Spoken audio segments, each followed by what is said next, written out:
तर आज आपण या व्याख्यानाला म्हणा, लेक्चरला म्हणा, ऑनलाईन लेक्चरला म्हणा सुरुवात करू. सारंग सर, सुरू करायला हरकत नाही आहे ना? सगळेजण साधारणतः आलेले आहेत असं मी गृहीत धरतो. हो सर, आलेत सगळेजण. आपण करूया चालू नक्कीच. ठीक ठीक. इथे सर फक्त स्क्रीनवर आता प्रेझेंटेशन तुम्ही नाही ना ऑन केलेलं अजून? हा, आता स्क्रीनवरती प्रेझेंटेशन अजून तुमचं ऑन नाहीये ना? कारण इथे आता फक्त नाही प्रेझेंटेशन मी सुरूच नाही केलेलं. ओके ठीक आहे. वापरला होता सुरुवातीला. आता प्रेझेंटेशन सुरू करीन सर. ठीक आहे सर, ठीक आहे. तर खगोलशास्त्रामध्ये अभ्यासक्रमाशी संबंधित जे काही शब्द येतात त्या शब्दांचे आपल्याला आज थोडेसे अर्थ बघायचे आहेत. काही बाबतींसाठी मी प्रेझेंटेशन वापरणार आहे. आता मी ते वापरायला सुरुवात करतो. परंतु प्रेझेंटेशनच्या सोबतच मला थोडासा व्हाईट बोर्डही वापरता येईल आणि मी तो पण वापरीन. तर अशा पद्धतीने आपण हे सुरुवात करू.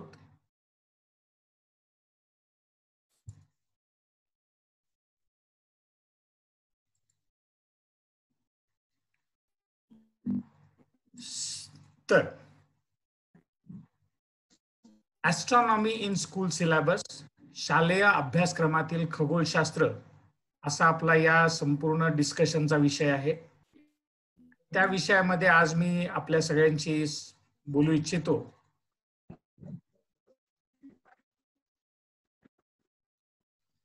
व्याख्यानाचा एक आराखडा पहिल्यांदा सांगतो, म्हणजे थोडंसं आपल्याला सोपं जाईल, किंवा माझी ही सवय आहे. परिवलन म्हणजे नेमकं काय, परिभ्रमण म्हणजे नेमकं काय, गोलार्ध कशा पद्धतीने आपण म्हणणार आहोत, दिवस आणि रात्र कशामुळे होतात आणि का होतात, लीप वर्ष म्हणजे काय, ऋतू कशामुळे म्हटल्या जातात, चंद्राच्या कला कशा आपण बघतो, चांद्रमास किंवा तिथी याचा नेमका अर्थ काय, गुरुत्वाकर्षण जे न्यूटननी पहिल्यांदा सांगितलं त्याचा नेमका काय परिणाम झाला आणि त्याचा काय उपयोग झाला, चांद्रयानाबद्दलची एक माहिती, आणि याच्या सोबत पुन्हा आणखीन मंगलयान, कृत्रिम उपग्रह, समीपतम बिंदू आणि दूरतम बिंदू. काल आपल्या सगळ्यांशी संपर्क साधून झाल्यानंतर मला थोडासा घरचा अभ्यास करावा लागला, होमवर्क करावा लागला. या सगळ्या शब्दांचे मराठी शब्द मला शोधून काढावे लागले. काही माझ्या ओळखीचे होते, कारण की माझं 10वी पर्यंतचं शिक्षण हे मराठीतच झालेलं आहे. परंतु नंतर थोडंसं यांच्यापासून दूर झाल्यासारखं झालं होतं, तर ते तुमच्या लोकांच्या मदतीने पुन्हा आणखीन त्याच्या जवळ पोहोचलो. तर मी काही वेळेला हे प्रेझेंटेशन वापरीन आणि काही वेळेला मी प्रेझेंटेशनच्या ऐवजी हे व्हाईट बोर्ड जे आहे हे पण मी वापरीन.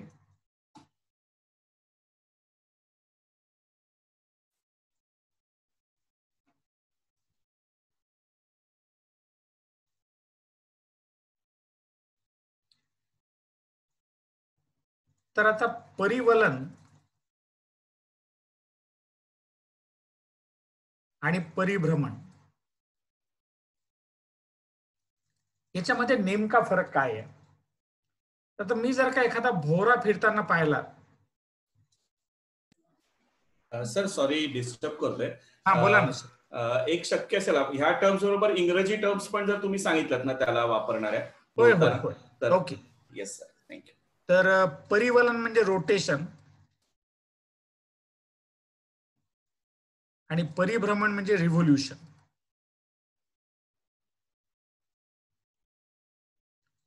एखादा टॉर्क म्हणा, भोवरा म्हणा, भिंगरी म्हणा, हे जर का आपण पाहायला गेलो आपल्या असं लक्षात येईल की if suppose this particular is rotating, तर याच्यामध्ये एक लाईन आपल्याला अशी दिसते की ज्या ठिकाणी तिथले बिंदू जे काही आहेत, तिथले पॉइंट जे आहेत, they are not moving at all, they are just at the same place.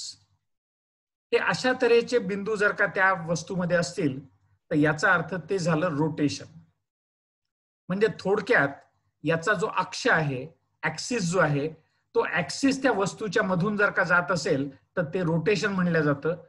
आणि जर का वस्तू अशी कुठेतरी दुसरीकडे आहे, काही शेप असेल त्याचा, म्हणजे असं काही आवश्यक नाही गोलच असलं पाहिजे, अमिबाचा शेप असेल आणि ती या ऍक्सिसच्या अबाउट फिरत असेल, म्हणजे याच्यावरचा एकही बिंदू असा राहणार नाही की जो स्वतःभोवती फिरतो आहे. ऍक्सिस याच्यामधून जातच नाहीये, ऍक्सिस याच्या पूर्णपणे बाहेर आहे. असं जर का असेल तर ते झालं रिव्होल्युशन. म्हणजे पृथ्वी ज्या वेळेला स्वतःभोवती फिरते दॅट पर्टिक्युलर इज रोटेशन, आणि ती सूर्याभोवती जेव्हा फिरते दॅट इज रिव्होल्युशन. तर या अशा तऱ्हेच्या बऱ्याच गोष्टी या प्रेझेंटेशन मध्ये सुद्धा आहेत, तेही आपण मधून मधून बघत आहोत. आणि काही वेळेला आपल्याला हे पण वापरावं लागेल. So I start with presentation. आणि जसं सरांनी सांगितलं मी त्याचे इंग्रजी शब्द पण सोबतच सांगत जाईन, म्हणजे समजायला काही वेळेला सोपं जातं. आपल्याला बरेचसे शब्द हे इंग्रजीमध्ये माहिती असतात पण मराठीमध्ये तेवढे माहिती नसतात. अक्ष जर का वस्तूच्या आत असेल तर ते झालं परिवलन, रोटेशन. आणि वस्तूच्या बाहेर असेल तर ते झालं परिभ्रमण, रिव्होल्युशन. या गती किंवा कक्षा वर्तुळाकार असाव्यात असं आपल्याला अपेक्षा असते. म्हणजे एखादा ग्रह सूर्याभोवती फिरत असताना तो वर्तुळाकार कक्षेत फिरतो असं बोलताना आपण बोलतो orbit is circular, but in true sense it is not circular, it is elliptical in nature. आता एक लक्षात घ्या की हे ज्या वेळेला आपण म्हणतोय इलिप्टिकल इन नेचर, त्यावेळेला अशा तऱ्हेचा प्रत्येक आकार म्हणजे इलिप्स असेल अशी गॅरंटी नसते. आता या ठिकाणी मी या डिटेल्स मध्ये जाणार नाही की त्याच्यासाठी तुम्ही एखादा कोन पहा, आणि कोनला मराठीमध्ये शंकू असं म्हणतात. याला जर का मी असं तिरपं कापलं तर जो काही आकार मला मिळेल तो आकार म्हणजे असेल इलिप्स, लंबवर्तुळ असं आपण त्याला नाव देतोय. परंतु अशा तऱ्हेचं जर का आपण एखादं वर्तुळ घेतलं आणि त्याला आपण जर का ताणलं तर दरवेळेला तो इलिप्सच असेल याची गॅरंटी नाही. ही गॅरंटी नसण्याचं कारण असं की इलिप्सच्या याच्यासाठी त्याची व्याख्या, त्याची डेफिनेशन फिक्स आहे. एक तर तो अशा तऱ्हेचा कोनच्या याच्यामध्ये बसला पाहिजे, पण अशा तऱ्हेचा कोन आपण कधीच आणणार नाही आणि चेक करणार नाही. मग इथे चेक करायची पद्धत काय आहे? तर ही पद्धत अशी असते की सगळ्यात पहिल्यांदी तुम्ही याच्यामध्ये कुठले तरी असे दोन बिंदू शोधू शकले पाहिजेत. जगामध्ये कुठलेही दोन बिंदू घेतले तर ते नेहमी एकाच रेषेवरती असतील. आणि मग आता सगळे बिंदू असे शोधून काढा, सगळे पॉइंट्स असे शोधून काढा या याच्यामध्ये फिगरमध्ये की ज्यांची या दोन पॉइंट पासून जे डिस्टन्स आहे त्याचं सम, त्याची बेरीज ही नेहमीसाठी सारखीच पाहिजे. म्हणजे जर समजा हे 4 असेल आणि हे 3 असेल, मग दरवेळेला 7 अशा तऱ्हेची टोटल देणारे सगळे पॉइंट्स या ठिकाणी शोधून काढा. It may be 1 and this may be 6. So in this way just go on collecting the points, आणि असे पॉइंट्स कलेक्ट केल्यानंतर जो काही आकार तयार होईल तो आकार म्हणजे अशा तऱ्हेचा वेडा वाकडा नाही राहणार, तो आकार म्हणजेच इलिप्सचा आकार असेल.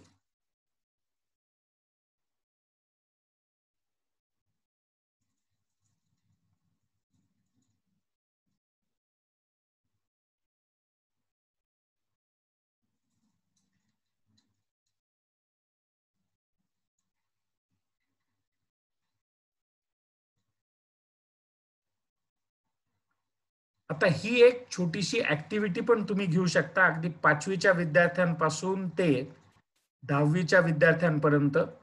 गमतीचा भाग सांगतो, 12वीच्या विद्यार्थ्यांसाठी प्रॅक्टिकल आहे आता गणितामध्ये, आणि मॅथ्सच्या प्रॅक्टिकल मध्ये this is invariably one of the practical. To draw an ellipse with given foci, their distance is known and you are given the total distance, आणि त्याच्यावरून तुम्ही फोकस वरून हे काढा. याचं थोडंसं ॲनिमेशन येत असल्यामुळे ते पण सॉरी ते पण आपण केलेलं आहे. वर्तुळ असलं तर त्याच्यामध्ये एक मध्यबिंदू असतो आणि त्रिज्या असते.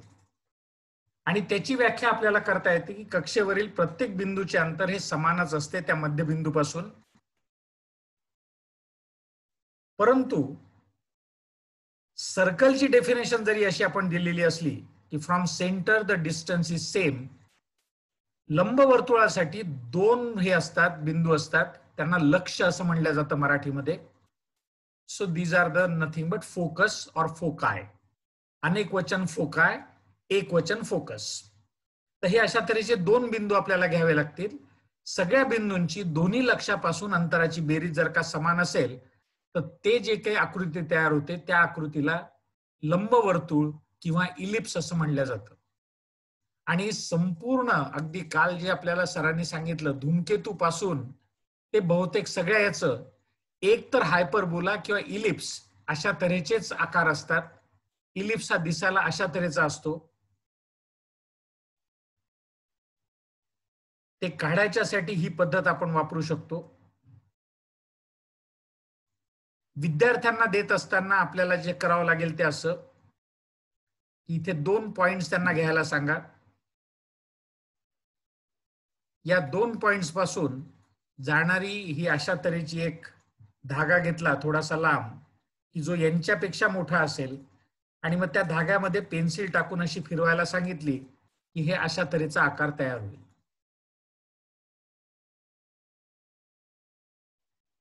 So this is what will be the ellipse, the orbit of almost every planet.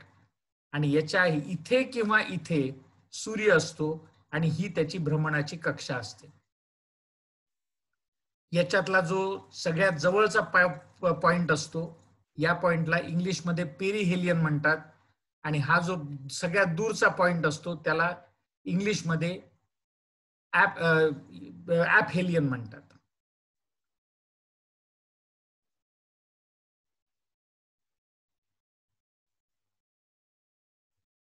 आता हे काही प्रश्न मला तुम्हाला विचारायला आवडणार आहेत.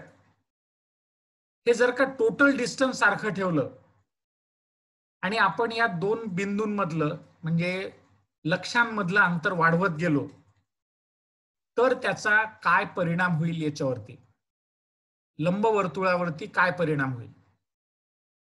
ते आणखीन जाड बनेल की ते चपट बनेल, नेमकं काय होईल थोडासा अंदाज करायचा प्रयत्न करा. मी अगदी हात वर करून उत्तर सांगा असं म्हणत नाहीये, परंतु एक थोडस त्या दृष्टिकोनातून त्या बाजूने विचार करा. कारण की आता हे नवीन शिक्षण पद्धती आणि त्याच्यासोबत पुन्हा आणखी जे काही आपल्याला आता करायचं आहे त्या सगळ्या याच्यामध्ये वेगळ्या पद्धतीचे प्रश्न विचारणं हे एक आवश्यकता राहणार आहे तुमच्या लोकांची. तर त्याच्यामुळे जर का हे अंतर मी तेवढंच ठेवलं, ज्याची टोटल येते ते तेवढंच ठेवलं 10 सेंटीमीटर, आणि जे लंब हे जे आहेत लक्ष जे आहेत त्यांचं मी अंतर समजा वाढवलं, तर हे अंतर वाढवल्यानंतर जे इलिप्स आहे ते असं चपट होईल. आणि जर का हे अंतर मी कमी करायला सुरुवात केली तर इलिप्स माझं जाड जाड व्हायला सुरुवात होईल. जर का हे अंतर शून्य होऊन गेलं तर याचा सरळ सरळ अर्थ असा होईल की माझं इलिप्स हे वर्तुळामध्ये बदलल्या जाईल. लंबवर्तुळ हे लंबवर्तुळ न राहता पूर्ण वर्तुळ बनेल. मी अशी अपेक्षा करतोय की हे सगळं लक्षात येत आहे म्हणून. हे कक्ष मी जर का जवळजवळ घ्यायला लागलो तर हे याच्या ऐवजी हा असा आकार, हे अजूनही वर्तुळ नाही आहे, मग मी आणखीन जवळ घेतले आणि मग जे काही तयार झाला तो हा असा आकार. हे बदल आपले होत राहतील आणि हे आपल्याला लक्षात ठेवणं अत्यंत आवश्यक राहील. हे समजून घेणं अतिशय आवश्यक राहील.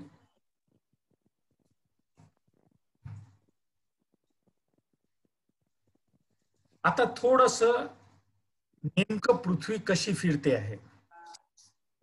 बऱ्याच वेळेला आपण जे शाळेमध्ये मॉडेल बनवतो किंवा काही वेळेला रेडीमेड मॉडेल आपल्याला मिळतात, मॉडेल माफ करा पण बऱ्याचदा चुकीचे असतात. सर नाही सर चुकीचे नाही, अगदी छानपणे त्याचं बिलकुल 23.5 अंश म्हणजे 23.5 अंश आहे आणि ते खूप चांगलं मॉडेल आहे.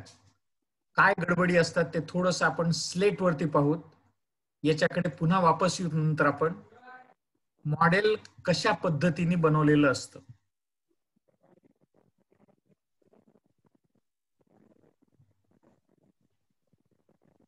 त्या ठिकाणी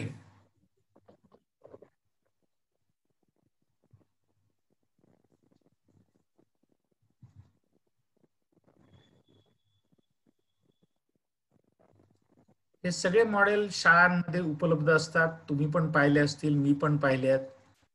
याला सूर्य म्हणलं जातं. बऱ्याच या मॉडेलमध्ये इथे लाईट लागतो. त्याच्यानंतर या ठिकाणी एक मोटराइज्ड किंवा अशा तऱ्हेचा एक आर्म असतो आणि या आर्म वरती अगदी बिलकुल प्रिसाइजली छानपैकी सुंदर पद्धतीने मोजून मापून 23.5 अंशांनी कोन केलेला अशा तऱ्हेची एक ऍक्सिस असते जी की पृथ्वीला दर्शवत असते. आणि मग याच्यावरती हा छानपैकी असा पृथ्वीचा गोल असतो जो तिथे फिरत नसला तरी सुद्धा या ठिकाणी अशा तऱ्हेने दाखवला जाऊ शकतो. थोडं नीट आणखीन समजण्यासाठी म्हणून हे ऍक्सिस असं मोठं करतो आणि मग हे रोटरनी म्हणा किंवा याच्या मदतीने हे इथे असं फिरतं आणि ही अशी तऱ्हेची सुंदर मोशन दिसते. याच्यामध्ये आपल्याला दिवस आणि रात्री फार छान दिसू शकतात आणि हे अशा तऱ्हेने इथे शॅडो येते.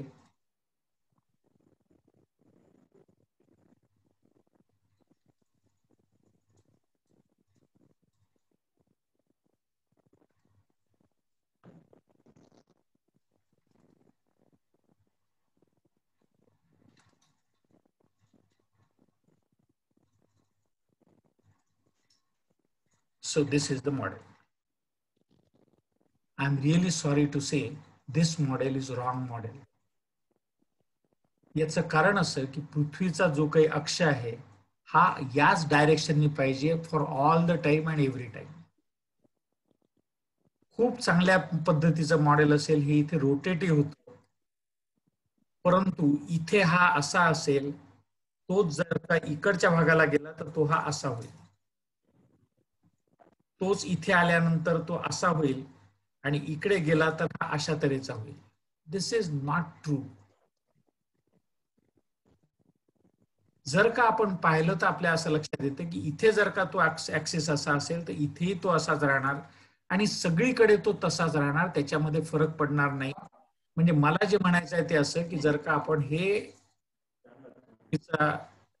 परिवलन हे समजलो आणि या ठिकाणी आपण याला एक प्लेन समजलो इथे अशा तऱ्हेचं, या प्लेनला अर्थातच इक्लिप्टिक असं म्हणलं जातं. म्हणजे पृथ्वी ज्या प्रतलामध्ये ज्या प्लेन मध्ये फिरते त्या प्लेनला इक्लिप्टिक म्हणतात.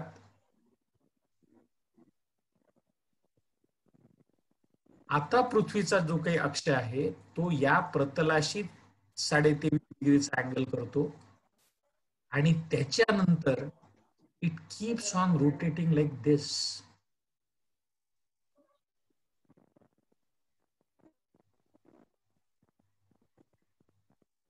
याच्यामध्ये अँगल मध्ये फरक पडत नाही. मगाशी आपण जे पाहिलं ते अशा तऱ्हेचं की इथे तो असा आहे, इथे गेल्यानंतर तो असा राहायच्या ऐवजी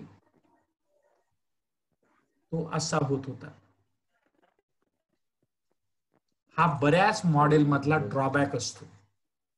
आपल्याला बोलायचं असलं याच्यात काय? हा, मला ऐकून नाही आलं, कोणीतरी काहीतरी बोललं होतं. Hello okay. Hello hello hello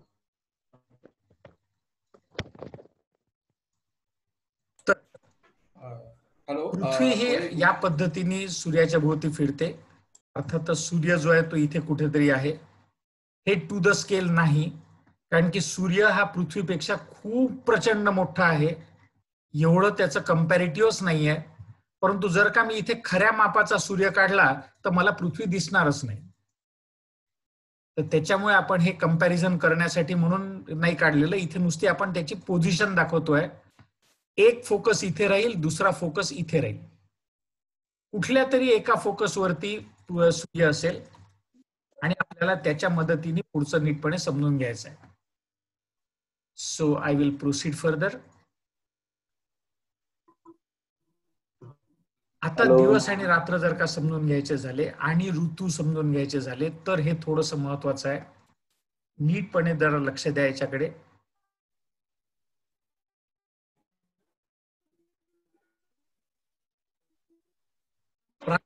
ऋतू निसर्गाने जे बनवले ते केवळ दोनच आहेत. एक उन्हाळा आणि दुसरा म्हणजे पावसाळा. आता तुम्हाला सगळ्यांना ही कल्पना आहे की आपण जर का विचार करायला गेलो तर इथे सूर्य असा इथे कुठेतरी आहे.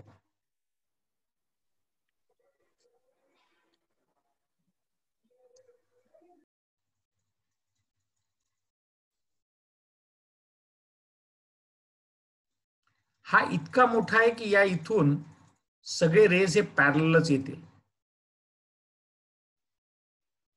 हे पॅरलल आल्यामुळे या ठिकाणी पूर्ण दिवस राहील आणि इकडे रात्र राहील. परंतु पृथ्वीचा जर का मी ऍक्सिस विचारात घ्यायला गेलो तर ऍक्सिस ऑफ रोटेशन मात्र हा अशा तऱ्हेचा आहे. त्याच्यामुळे पृथ्वी फिरते ती ही अशी.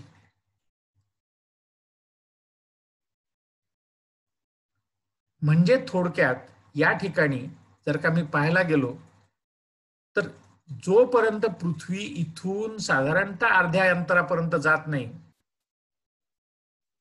तोपर्यंत जर का मी पाहायला गेलो तर माझं असं लक्षात येईल की या ठिकाणी इकडचा जो भाग आहे पृथ्वीचा इकडचा गोल, या इकडच्या गोलामध्ये दिवस जास्ती वेळ राहणार आहे आणि रात्र जी आहे ती कमी वेळ राहणार आहे. इथे मात्र रात्र जास्ती वेळ राहील आणि दिवस कमी वेळ राहील.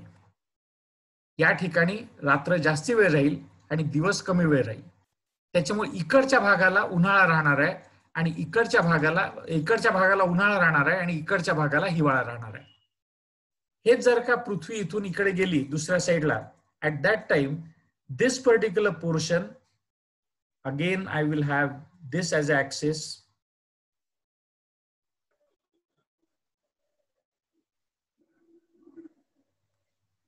हॅलो. हॅलो. हॅलो. हा सर, मी बोलू इच्छितो. हा बोला ना सर. यामध्ये जो तिरपा आज दाखवलेला आहे हो, हा कंटिन्यू असाच राहतो. हो.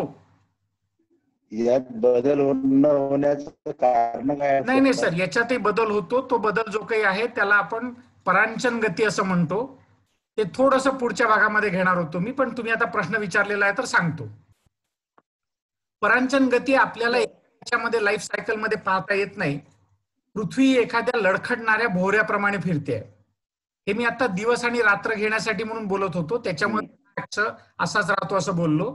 परंतु सरांनी एक खूप छान सांगितलं इथे, जर का त्यांच्या डोक्यामध्ये हे असेल तर पृथ्वी ही अशी याच्यावरती लडखडते खाली.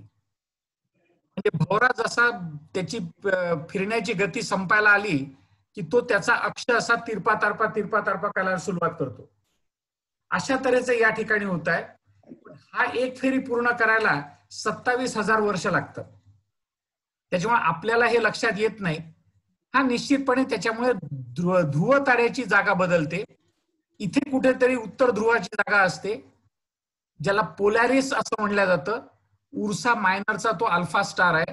हा जो स्टार असतो, हा स्टार अगदी अक्षाच्या वरती असेल तर मी रात्रभर जरी त्याच्याकडे पाहत राहिलो तरी मला तो त्याच ठिकाणी दिसतो. परंतु बाकी आकाशातले तारे आपण काय म्हणू शकतो? खरं म्हणजे मी फिरत असतो. परांचन गतीमुळे जे होतं ते असं की या ठिकाणी याचा ऍक्सिसच असा लडखडत असल्यामुळे एक वेळ अशी येईल की हे ऍक्सिस असा राहील, एक वेळ अशी येईल की हा ऍक्सिस असा राहील, एक वेळ अशी येईल की ज्यावेळेला ऍक्सिस स्क्रीनच्या मागून समोर येईल. या ठिकाणी स्क्रीनच्या समोरून मागे जाईल आणि मग तो तसाच राहील कंटिन्युअसली आणि तसाच तो इथे फिरेल सगळीकडे. हे निश्चितपणे होत आहे. पृथ्वीच्या गतीला जर का आपण पाहायला गेलो ना सर तर खूप कॉम्प्लिकेटेड आहे ते सगळं काही. थोडंसं आपण म्हणजे आता विषय निघालेलाच आहे तर त्याच्याकडे बघूत. ठीक आहे सर. ओके. त्यांना सांगावं असं मला वाटत नाही, पण कोणी प्रश्न विचारला तर आपल्याला माहिती पाहिजे. एक, आपल्या सगळ्यांना माहिती असल्यानुसार पृथ्वी सूर्याच्या भोवती लंबवर्तुळाकार फिरते. अरे पण सूर्य कोणता त्या जागेवर बसलेला आहे? सूर्य स्वतः आकाशगंगेमध्ये फिरतोय. नाही. आकाशगंगेच्या कुठल्या तरी एका इमॅजिनरी पॉइंटच्या भोवती सूर्य फिरत असल्यामुळे पृथ्वी त्याच्यासोबत फिरून राहिलेली आहे. पण या गतीकडे आपण दुर्लक्ष जरी केलं तरी सुद्धा एक आणखीन विचारात घेण्यासारखं आणि माहिती असण्यासारखी गोष्ट आहे की पृथ्वी, जसं आता सरांनी सांगितलं आपल्याला, किंवा जो प्रश्न विचारला होता सर, हाच प्रश्न होता ना की याच्यापेक्षा वेगळा काही होता आणखीन? बरोबर सर, तोच प्रश्न हाच होता ना. हा, हे आपण पाहिलं आता की परांचन गती, the rotation of the axis, हे सुद्धा त्या ठिकाणी होत आहे. आणि हे होत असल्यामुळे पृथ्वी पुन्हा आणखी फिरणार आहे. परंतु हे सगळं काही 27,000 वर्षामध्ये एक वेळ होतं, त्याच्यामुळे आपल्याला ते लक्षात येत नाही आपल्या जीवन याच्यामध्ये, मानस याच्यामध्ये. पण पृथ्वीच्या भोवती चंद्र फिरतोय. हा चंद्र फिरत असताना आणखीन जे होतं ते असं की या पृथ्वी आणि चंद्र याच्या फिरण्यामुळे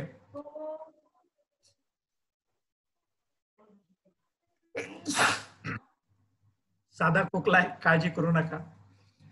हा असल्यामुळे आपण जर का एखादी बादली हातामध्ये घेतली आणि चालायला लागलो, किंवा जड पिशवी हातामध्ये असेल तर चालत असताना आपण असे झटके देत देत चालतो. तशा तऱ्हेचं पृथ्वी ही याच्यावरती थोडीशी नागमोडी चालते. या वेळेला चंद्र इकडे असतो, या वेळेला चंद्र इकडे असतो, या वेळेला चंद्र इकडे असतो, या वेळेला चंद्र इकडे असतो. त्याच्यामुळे हे पण एक हे असतं. आणि या अशा तऱ्हेच्या सगळ्या पूर्ण असतानाच पृथ्वी पुन्हा सोबतच त्याच्या स्वतःभोवती सुद्धा फिरत असते. अशा तऱ्हेच्या सगळ्या गती असतात. प्लस पुन्हा सगळ्या दीर्घिका, म्हणजे ज्याला आपण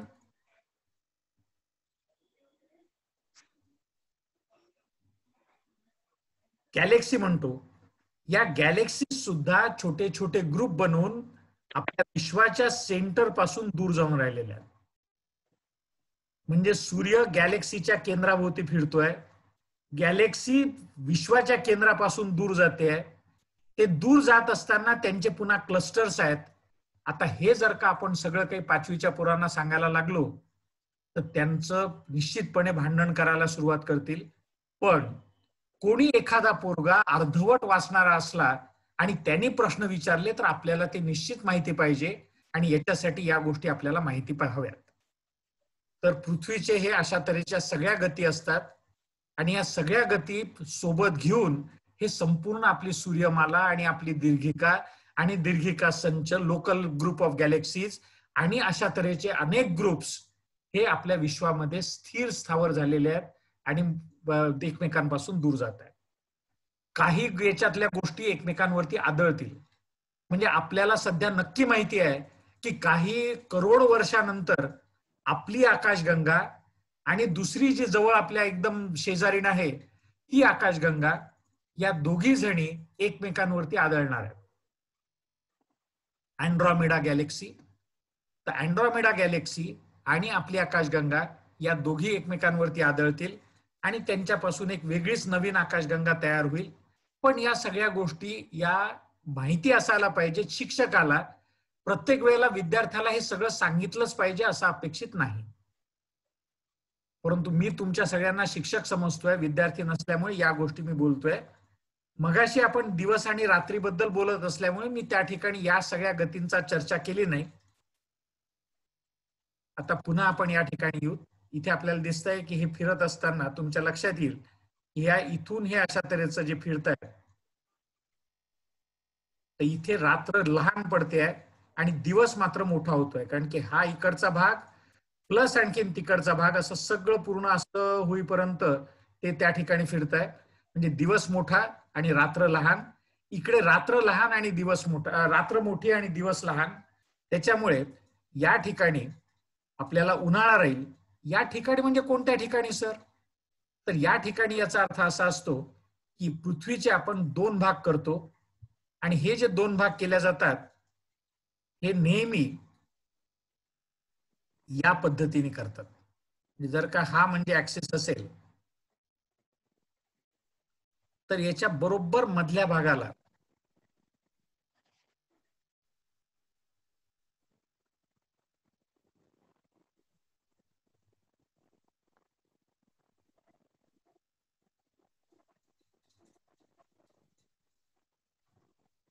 म्हणजे या ऍक्सिसच्या सेंटर पॉइंटवरून ऍक्सिसला परपेंडिक्युलर असलेलं जे प्रतल राहील, ऍक्सिसला लंब असं प्रतल जे राहील त्याला परपेंडिक्युलर प्लेन जे राहील, त्या प्लेनली स्पियरला कापलं की एक गोल त्या ठिकाणी तयार होईल.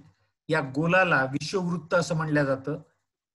आणि या ठिकाणी आपण पाहू शकतो की विषुववृत्ताच्या मुळे संपूर्ण पृथ्वी ही 2 हेमिस्फियर मध्ये, गोलार्धामध्ये, गोलाचा अर्धा म्हणजे गोलार्ध अशा भागांमध्ये विभागल्या गेलेली आहे. याच्यामधला हा जो गोलार्ध आहे याला उत्तर गोलार्ध म्हणतात आणि हा जो आहे याला दक्षिण गोलार्ध म्हणलं जातं.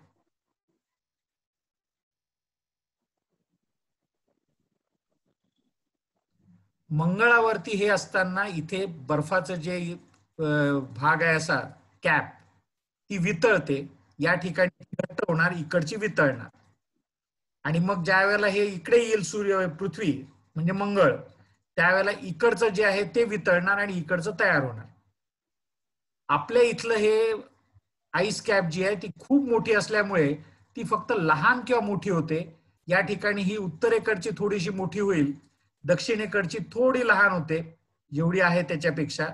ज्या वेळेला पृथ्वी इथे जाईल त्यावेळेला इकडची लहान होईल आणि इकडची मोठी होईल. तर हा फरक इथे होत असतो.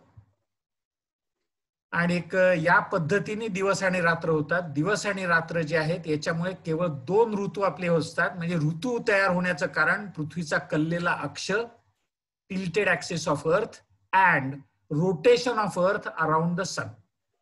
So these are the reasons for season.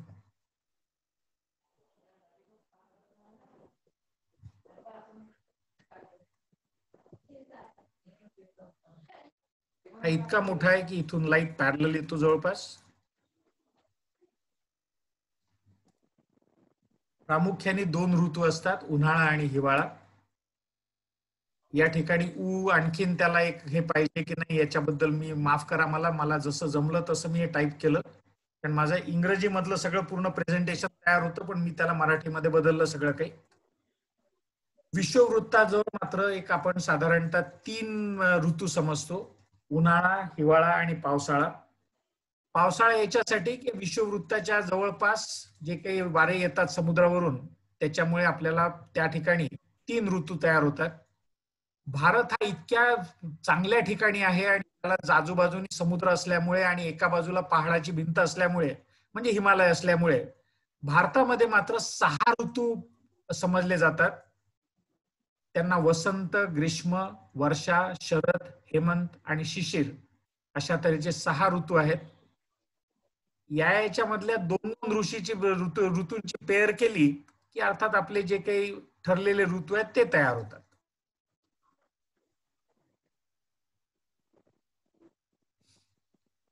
उन्हाळा, पावसाळा, हिवाळा. तर अशा तऱ्हेचं हे आहे.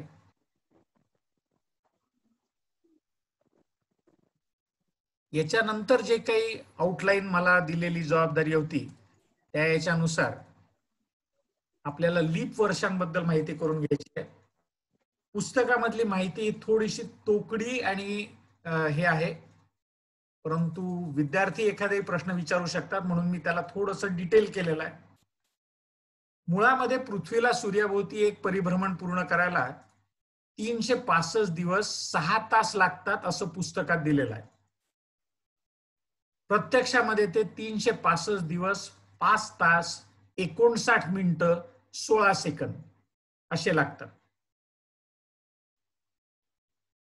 आता इंग्लिश कॅलेंडर जे काही तयार झालं, ग्रेगरीने तयार केलं, त्याच्यानुसार त्यांनी वर्षाचे 365 दिवस धरले होते. म्हणजे जर का आपण ही बेरीज केली, जानेवारीचे 31, फेब्रुवारीचे 28, मार्च, एप्रिल, मे, जून, जुलै, August, September, October, November, December, तर ही टोटल 365 येते. हो, पण मग या 6 तासाचं काय? या 6 तासाचं काय हे समजून घेण्यासाठी म्हणूनच ग्रेगरीनी जे काही हे केलं ते असं की त्यांनी या 6 तासांना ऍडजस्ट करायसाठी 6 तास या वर्षाचे, 6 तास पुढच्या वर्षाचे, त्याच्या पुढच्या वर्षाचे आणि त्याच्या पुढच्या वर्षाचे, म्हणजे साधारणतः 4 वर्ष पूर्ण झाले की एक दिवस ऍड करून टाका. पण ग्रेगरी साहेब हे तर 6 तास नाही आहेत, हे मुळामध्ये 5 तास 59 मिनिटं 16 सेकंद आहेत. मग आता तुम्ही तर जास्ती त्या ठिकाणी ऍड केलं, मग ते पुन्हा वजा करा. तर ते वजा करायच्यासाठी म्हणून याला आपण थोडंसं सगळ्याच्या सगळ्या याला आपण तासामध्ये कन्वर्ट करू. असं जर का झालं तर या ठिकाणी दर 4 वर्षांनी एक दिवस जास्त म्हणून 365.25 असं समजून. पण याच्यामध्ये बेसिकली जे काही आहे ते असं की मुळामध्ये जो दिवस आहे तो 365 दिवस .007625 हे अशा तऱ्हेचं आहे. म्हणजे 25 ऍक्च्युअल जे काही या ठिकाणी आहे 365.257625 these many days. याला आपण 5वीच्या अभ्यासक्रमात एवढंच म्हणतो, हे विसरून जातो. पण हे जर का मी विसरलो नाही आणि इन्क्लूड केलं तर 0.007 म्हणजे मग याला या 0.007 ला पुन्हा मी जर का अप्रॉक्सिमेट केलं तर 0.007 म्हणजे 0.01 जवळपास. मग त्याला 0.01 समजलं तर 100 वर्षानंतर एक दिवस पूर्ण होईल. त्याच्यामुळे जरी आपल्याला लीप इयर असतो, 4 ने भाग जाणारं वर्ष म्हणजे लीप इयर म्हणलं जातं, पण 2000 साली 2000ला जरी 4 ने भाग जात होता तरी सुद्धा ते लीप इयर नव्हतं. याचं कारण काय? तर मग या ठिकाणी हे जे काही आहे ते आपल्याला लक्षात येतं की दर 100 वर्षानंतर म्हणजे 100व्या वर्षी ज्या वेळेला 1 शतक पूर्ण झालं त्यावेळेला ग्रेगरीनी असं सांगितलं की 100 वर्षानंतर हे 0.01 ऍडजस्ट करायसाठी म्हणून तुम्ही त्या वर्षाला लीप इयर म्हणू नका, जरी त्याला 4 ने भाग जात असेल तर. लक्षात घ्या इथे 0.01. पण पुन्हा इथे मी अप्रॉक्सिमेशन केलं कारण की मी 0.01 त्याला समजलो, ऍक्च्युअल मध्ये ते 0.007625 आहे, म्हणजे हे इतके जास्ती. मग आता 0.002 या 375 ला आपण विसरून गेलो तर 0.002 म्हणजे 400 वर्षानंतर पुन्हा ऍडजस्ट करावं लागतं. इतकं डिटेल सांगायची आवश्यकता नाही, आहे खूपच सोपं गणित. 4 ने भाग जात असेल तर ते लीप इयर राहील, पण त्याला 100 ने भाग जात असेल तर त्याला लीप इयर म्हणू नका. पण त्याला 400 ने भाग जात असेल तर मात्र त्याला लीप इयर म्हणा. पण त्याला 1000 ने भाग जात असेल तर लीप इयर म्हणू नका. म्हणून 2000 लीप इयर नव्हतं, कारण त्याला 1000 ने भाग जात होता. तर अशा तऱ्हेने ते कॅल्क्युलेट केलं जातं. हे आपल्याला माहिती पाहिजे, कारण की पोरांना एखाद्या वेळी कॅलेंडर पाहून जर का माहिती झालं किंवा ते नेटवरती टाकलं लीप इयर आणि त्यांना सापडलं की 100 वर्षांनी पण ते नसतं, ते आले की सर हे का म्हणून नसतं, तर मग त्या ठिकाणी आपण हे करू शकतो. आणि पोरांना विचार करायला स्टिम्युलेट करायसाठी काही प्रश्न आपल्याला द्यायचे असतील तर हा एक खूप चांगला प्रश्न राहील की ऍक्च्युअल मध्ये ते 6 तास नाही 5 तास 59 मिनिटं 16 सेकंद असतात. आणि मग अशा याच्यामध्ये काय काय करावं लागेल. अरे जे ग्रेगरी विचार करू शकला ते तुम्ही आम्ही नक्की करू शकतो. आणि हे फक्त ग्रेगरीनेच केलं असं नाही. हिंदू पंचांगामध्ये वर्ष जे आहे ते 360 दिवसांचं समजलं जात होतं. मग आता 360 दिवसांचं वर्ष समजलं जात होतं म्हणजे दर वर्षाला 5 दिवस आपण सोडत होतो. आणि मग याच्यामुळे तो अधिक मास येतो. दर 6 वर्षानंतर अधिक मास. मग तिथे काही ठिकाणी तिथीचा लोप होतो. तर हे सगळे प्रकार आपल्याला या ठिकाणी लक्षात येऊ शकतात आणि सांगायला मजा वाटू शकते.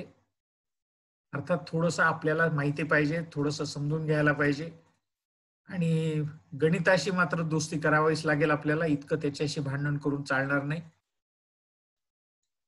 ओके, तर हे सगळं काही लीप वर्षांबद्दल. आता चंद्राचा मास आणि चंद्राची तिथी हे मुळातच प्रकरण थोडंसं त्रासदायक आहे आणि मी तुमच्या सगळ्यांना एक विनंती करू इच्छितो की तुम्ही जर का सगळेजण विज्ञानाचे शिक्षक असाल तर कृपा करून भूगोलाचं पुस्तक बघा आणि भूगोलाचे असाल तर विज्ञानाचं पुस्तक बघा. भूगोलाच्या पुस्तकात, जॉग्रफीच्या पुस्तकामध्ये प्रचंड प्रमाणामध्ये ऍक्टिव्हिटीज दिलेल्या आहेत and they are very wonderful activities. Please go through it. So you will get several many activities over there. चंद्राचं भ्रमण जे आहे ते आपल्या पृथ्वीच्या याच्यासोबत 5 अंशाचा कोन करतं. याच्यासाठी काही प्रयोग आवश्यक आहेत. चंद्राची सतत एक बाजू पृथ्वीकडे ठेवतो, त्याच्यामुळे पृथ्वीभोवती एक फेरी मारतानाच तो स्वतःभोवती एक वेळ फिरतो. हे जर का आपल्याला सांगायचं असेल तर मी थोडा वेळ माझ्या स्वतःच्या ऐवजी या ठिकाणी काहीच नाही, म्हणजे हे म्हणजे पृथ्वी समजा आणि हा म्हणजे चंद्र समजा. कोणाला तरी मदतीला घ्या. ही पृथ्वी अशी ठेवली, चंद्राचा चेहरा दरवेळेला पृथ्वीकडेच राहतो. हे अशा तऱ्हेने चंद्र फिरेल. हा चंद्र असा फिरतोय, दरवेळेला तो पृथ्वीकडेच तोंड करून आहे. अहो मग चंद्र कुठे फिरतोय स्वतःभोवती? तो तर दरवेळेला पृथ्वीकडेच तोंड करून बसलेला आहे. थोड्या वेळासाठी पृथ्वी बाजूला करा आणि मग बघा आता चंद्राचं काय होत आहे. ज्या वेळेला तो पृथ्वीभोवती एक फेरी पूर्ण करतो तेव्हाच तो स्वतःभोवती सुद्धा एक फेरी पूर्ण करतो. हे पृथ्वी काढल्यावर लक्षात येतं. हे पृथ्वी असेपर्यंत या गोष्टी आपल्या लक्षात येत नाहीत.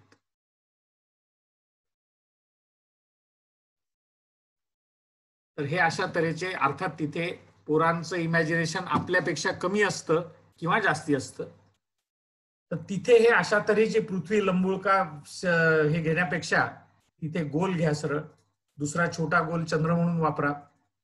त्याच्यावरती दरवेळेला त्याचा दुसरा भाग आपल्याकडे राहत नाही, म्हणजे त्याला पूर्णपणे काळं करून टाकलं तर तो भाग मला कधीच दिसणार नाही अशा तऱ्हेचं तिथे नक्की होतं. आणि मग आता आपल्याला कला समजवायला थोडंसं सोपं जाईल हे एक वेळ नीटपणे समजल्यानंतर. प्रश्न असा येतो की दर पौर्णिमेला आणि अमावस्याला ग्रहण का होत नाही. याचं कारण चंद्राची सावली ही पृथ्वीच्या वरून किंवा खालून चालली जाते किंवा पृथ्वीची सावली ही चंद्राच्या वरून किंवा खालून जाते. चुकूनही माय बाप हो असं म्हणू नका की सूर्यग्रहणाच्या वेळेला चंद्राची सावली सूर्यावर पडते. तो ठिपका जो काही दिसतो सूर्यावरती तो म्हणजे चंद्राची सावली नाही. चंद्राची सावली पृथ्वीवरती पडते. आपल्या बाजूला कुठलाच इतका मोठा प्रकाश नाही की एखाद्या वस्तूची सावली सूर्यावरती पडेल. पण हे आपल्याच्यानी बऱ्याचदा चुकून बोलल्या जातं. सूर्यग्रहणाच्या वेळेला चंद्राची सावली सूर्याला ग्रासते. अरे नाही रे बाबा, असं नाही होत रे. तर त्याच्यामुळे या ठिकाणी लक्षात घ्या की ज्या वेळेला चंद्र इथे असतो त्यावेळेला त्याची सावली अशी मागे चालली जाते. इथे जेव्हा चंद्र इथे खाली असेल त्यावेळेला चंद्राची सावली ही पृथ्वीच्या खालून पलीकडे चालली जाईल आणि त्याच्यामुळे इथे पौर्णिमा राहील परंतु आपल्याला त्या ठिकाणी चंद्रग्रहण दिसणार नाही. इथे अमावस्या असेल परंतु तरी सुद्धा आपल्याला सूर्यग्रहण दिसणार नाही. फिरता फिरता हे केव्हा तरी जर का सूर्याच्या लाईनीमध्ये आले तर मात्र आपल्याला ग्रहण दिसू शकेल.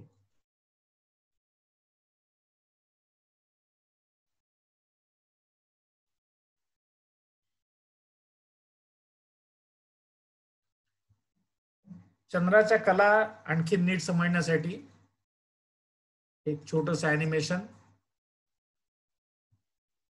ऍक्सिसचा अँगल तोच राहतोय.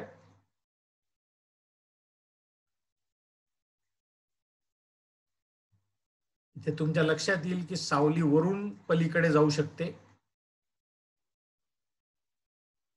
कुठल्या तरी एका वेळेला ते जर का एका लाईनमध्ये आले तर मात्र त्या ठिकाणी ग्रहण होईल. हे जर का साईडनी पाहिलं तर आपल्याला आणखीन चांगलं लक्षात येईल, म्हणून ते आपण एक वेळ बघून घेऊ.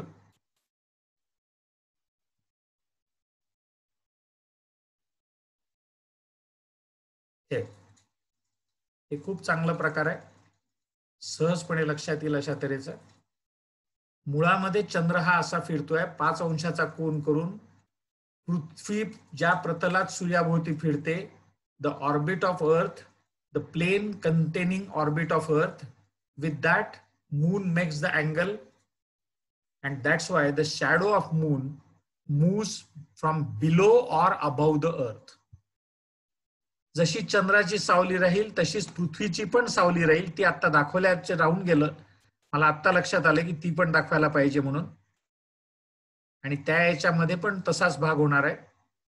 आणि हे थोडंसं आपल्याला आणखीन क्लिअर कल्पना देतं. हे केवळ मी याच्यासाठी सांगतोय की ग्रहण का होत नाही.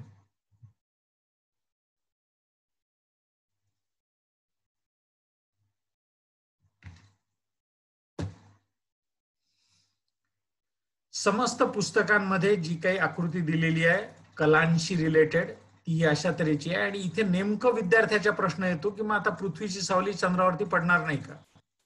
तर हे चंद्राची कक्षा अशी आहे, ही अशी नाही जी दाखवली आहे तशी. हे एक वेळ लक्षात आलं की मग समजायला सोपं जातं.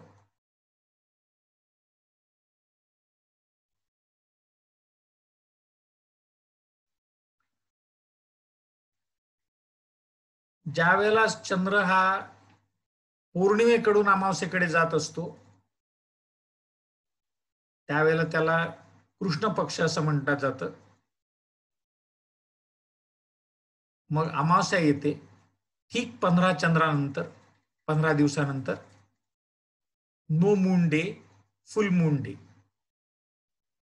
नो मून डेला काही वेळेला न्यू मून डे पण म्हणलं जातं. आणि मग पुन्हा चंद्राची कोर दिसायला सुरुवात होते, ती आंतरवक्र असते. आणि मग नंतर ती बहिर्वक्र होऊन शेवटी ती पौर्णिमेकडे सरकायला सुरुवात होते. आणि पुन्हा 15 दिवसानंतर पौर्णिमा येते. याला शुक्ल पक्ष आणि कृष्ण पक्ष असं म्हणलं जातं. हे 15-15 दिवसांचे असतात. आणि ही प्रत्येक जी आहे ती ही तिथी असते, प्रथमा, द्वितीया, तृतीया, चतुर्थी. म्हणजे भारतीय पंचांगामध्ये सोमवार मंगळवार हा प्रकार नाही, इथे तिथी आहे. सोमवार मंगळवार हे ग्रेगरीच्या कॅलेंडर नंतर आलेल्या गोष्टी आहेत. आता थोडंसं आपण वेळेकडे जर का लक्ष ठेवलं तर गुरुत्वाकर्षण आपल्याला सुरू करणं अपेक्षित आहे. हा एकदमच वेगळा भाग राहील. याच्या आधीच सगळं नक्की आपल्याला जर का लक्षात आलं असेल तर मी पुढे सरकतो. ओके. गुरुत्वाकर्षणाचा जो नियम आहे हा न्यूटनने सांगितला. न्यूटननी याची कल्पना पण केली. आणि ही जी काही कल्पना त्यांनी केली त्याच्यामध्ये सगळ्यात महत्वाचा बदल जो झाला तो अशा तऱ्हेचा की अरिस्टॉटलने जे काही सांगितलं होतं त्या याच्यामध्ये पृथ्वी ही विश्वाच्या मध्यभागी, कारण की पृथ्वीवरती देवाचे पुत्र जन्माला येत आहेत आणि बाकी सगळ्या गोष्टी त्याच्या भोवती फिरतात. माझ्याकडे जर का खूप हाय पर्सेंटेजचा कोणी विद्यार्थी आला तर मी नेहमी त्याला हा प्रश्न विचारत असतो की बाबा रे, मला जसा सूर्य दिसतो तसा तो फिरत नाही, हे मी कशावरून मान्य करायचं. आम्ही तुमच्यासाठी ओपन क्वेश्चन म्हणून ठेवतोय. मला हे माहिती नाही की सूर्य पृथ्वीभोवती फिरतो की पृथ्वी सूर्याभोवती फिरते. मला जे दिसतं ते असं की सकाळी मी उठल्यानंतर पूर्वेकडे मला सूर्य दिसतो, तो हळूहळू पश्चिमेकडे जातो आणि मग नंतर पुन्हा थोड्या वेळानंतर ती पुन्हा पूर्वेकडून बाहेर पडतो. मी जर का त्यावेळेला तिकडे अमेरिकेतल्या एखाद्या माझ्या मित्राला फोन केला तर इकडून सूर्य हरवल्यानंतर तो मला सांगतो की अरे नाही नाही इकडे आला तो. मग मी हे का मान्य करायचं की पृथ्वी स्वतःभोवती फिरते. मला प्रामाणिकपणे असं वाटतं की सूर्य पृथ्वीभोवती फिरतो. हे कुठल्या तरी एखाद्या प्रयोगाने सिद्ध झालं असेल. डिस्कव्हरी चॅनलवरती पृथ्वी पाहताना दिसल्यावर लोकांनी मान्य केलं नाही नक्कीच, किंवा आपलं रॉकेट वरती गेल्यानंतर त्यांनी पाहिलं की अरे पहा पृथ्वी फिरून राहिली आणि मग त्यांनी मान्य केलं, असंही नाही. हे बरंच आधीपासून मान्य होतं. तर मग हे मान्य कुठल्या भरोशावरती केलं गेलं. हा खूप नावाजलेला प्रयोग आहे, तुम्हा लोकांना माहिती पण असेल. परंतु याचं एक थोडंसं आठवण करून देण्यासाठी म्हणून मी हा ओपन क्वेश्चन ठेवतोय. तर न्यूटननी ही जी काही कल्पना होती त्या कल्पनेला बदलून हेलिओसेंट्रिक पद्धत बरोबर आहे हे सांगितलं. केपलरच्या नियमांना त्यांनी गणितीय पुरावे दिले आणि या गुरुत्वाकर्षणाच्या बलाने ते फिरण्याचं स्पष्टीकरण देखील त्यांनी दिलं. एवढंच नाही तर न्यूटननी चंद्र कसा आहे ते सांगायसाठी त्यांनी असं सांगितलं की मी जर काही तोफ घेतली आणि त्याच्यामध्ये गोळा भरला, तो वेगाने उडवला, तर तो अशा तऱ्हेचा एक, त्याला पॅराबोला म्हणतात, अशा आकारामध्ये जाऊन पृथ्वीवरती आपटेल. मी आणखीन जोराने फेकल्यानंतर तो आणखीन दूर जाईल, मी आणखीन जोराने फेकल्यानंतर आणखीन दूर जाईल, आणि जर का मी खूपच जोराने फेकला तर तो फिरतच राहील पृथ्वीच्या भोवती. त्यावेळेला एखाद्या दोऱ्याला आपण वजन बांधलं आणि दोरा असा असा फिरवायला लागलो की जसं ते फिरेल तशा तऱ्हेचं या ठिकाणी दोरा म्हणजे आपलं गुरुत्वाकर्षण बल आणि तो गोळा तोफेतून उडवलेला म्हणजे तो फिरणारा गोळा, आणि अशा तऱ्हेने तो पृथ्वीभोवती फिरेल. जसा हा गोळा फिरू शकतो तसाच चंद्र पण फिरू शकतो, आणि हे घ्या त्याचे पुरावे. असं करून त्यांनी त्या सगळ्या गोष्टी सांगितल्या. तर न्यूटनचा तिसरा नियम वापरून रॉकेटचं प्रक्षेपण आणि कृत्रिम उपग्रहाची कल्पना ही सत्यामध्ये आली. अरिस्टॉटलच्या वेळेला जे काही समजलं जात होतं ते हे अशा तऱ्हेचं, अर्थ ही सेंटरला, त्याच्या भोवती एक स्पियर होता एकदम त्याला चिटकून, त्या याच्यावरती चंद्र चिटकवलेला होता.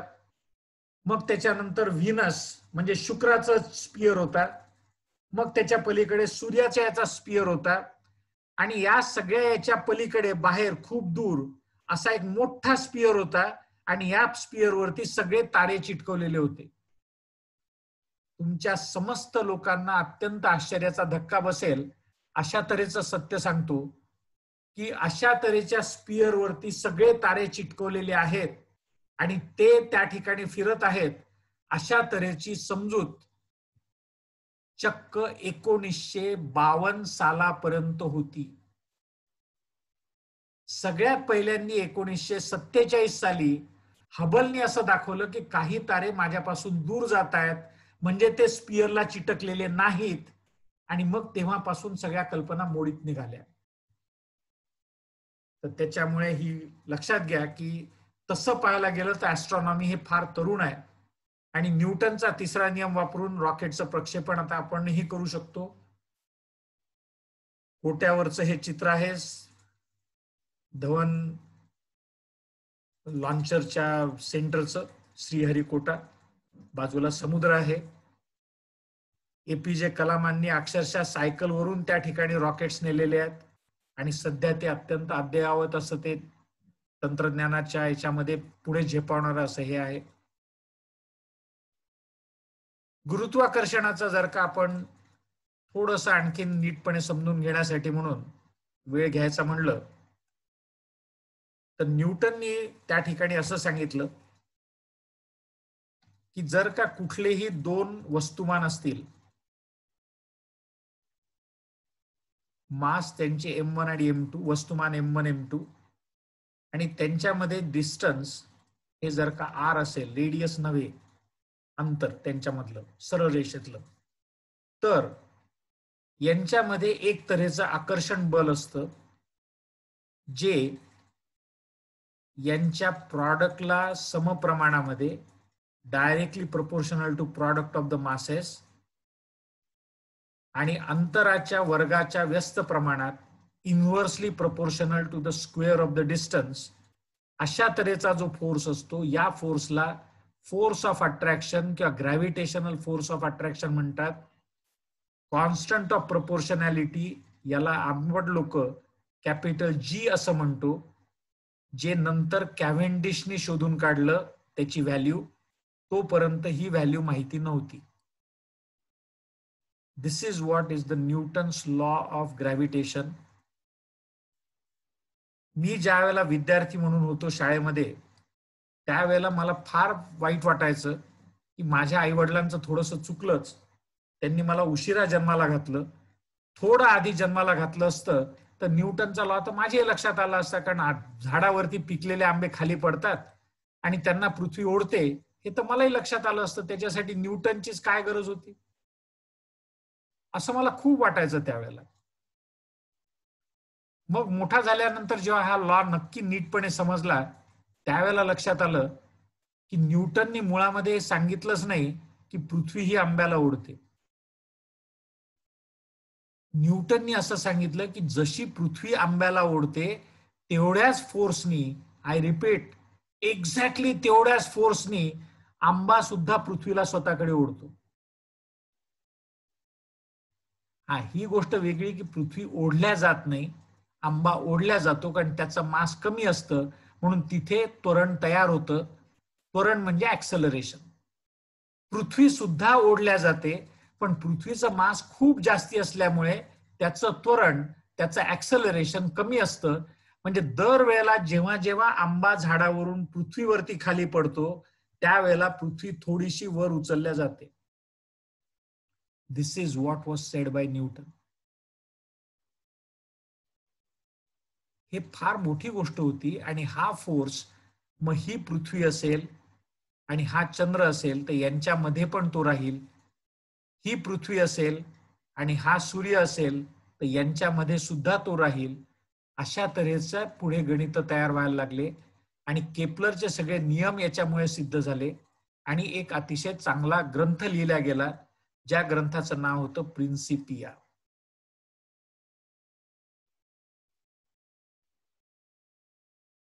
तर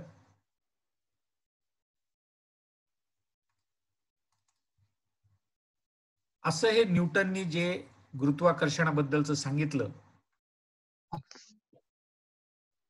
तर हे अशा तऱ्हेचे कृत्रिम उपग्रह हे पृथ्वीच्या भोवती असतात. काही उत्साही लोक GIF फाईल बनवतात आणि त्याच्यामध्ये हे अशा तऱ्हेचे काही वेळेला चुकीचे सुद्धा हे दिल्या जातात.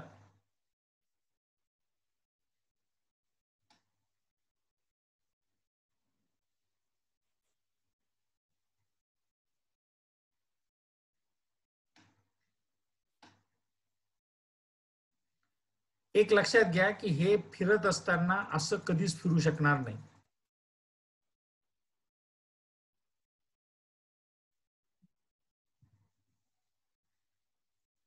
इम्पॉसिबल आहे. प्रत्येक वर्तुळ हे जे काही आहे हे नेहमी याच्या सेंटरच्या आजूबाजूलाच पाहिजे.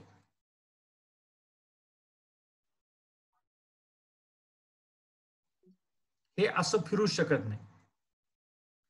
हे म्हणजे तुम्ही अशा तऱ्हेची कल्पना करता या ठिकाणी की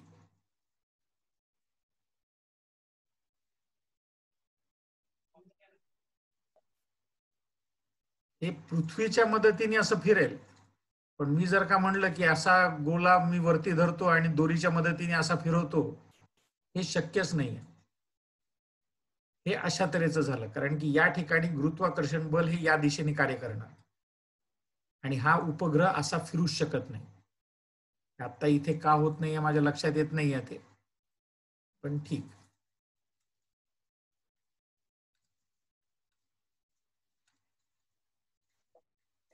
दिस इज प्रॉपर. हे अशा तऱ्हेचे कृत्रिम उपग्रह असतात. यांना धरून ठेवणारी दोरी म्हणजेच गुरुत्वाकर्षण बल. आणि जसं गोफण आपल्या याच्या भोवती फिरावी किंवा हॅमर थ्रो करणारा जसा हॅमर धरून फिरतो स्वतःभोवती, तशा तऱ्हेचं हे कृत्रिम उपग्रह आपल्या भोवती फिरू शकतात. उपग्रह हे कृत्रिमही असू शकतात किंवा नैसर्गिक असू शकतात. नॅचरल सॅटेलाइट आणि आर्टिफिशियल सॅटेलाइट. पृथ्वीचा natural satellite is obviously moon. परंतु जे आतले ग्रह आहेत म्हणजे बुध आणि शुक्र यांना सॅटेलाइट नाही.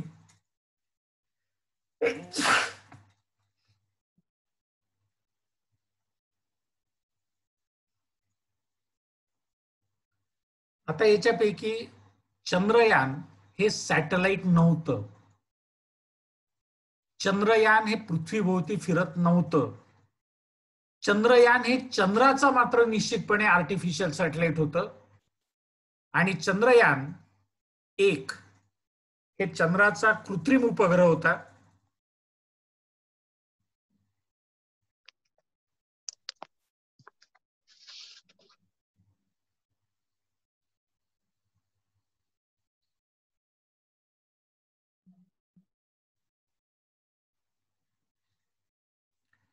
चंद्रयानाचं जे प्रक्षेपण झालं ते 22 ऑक्टोबर 2008 ला, चंद्रयान 1.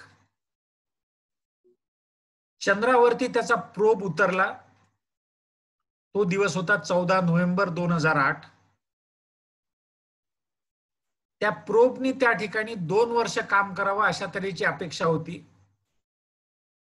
परंतु 2 वर्षाच्या ऐवजी अर्ध्यापेक्षाही कमी दिवस त्यांनी काम केलं.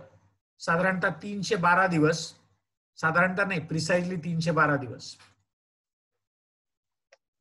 आणि 28 ऑगस्ट 2009 ला त्याचा शेवट झाला.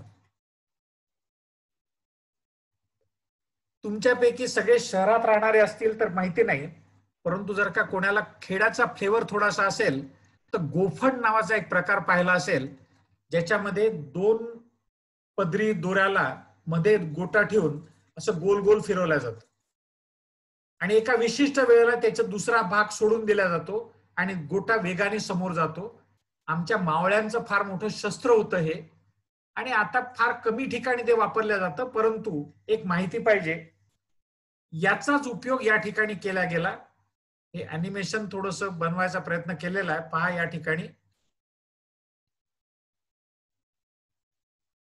किती प्रिसाइजनेस असेल या सगळ्या याच्यामध्ये. याच्यानंतरही चंद्र पुढे जात होता, मी तो इथे जरी थांबवलेला असला तरी सुद्धा.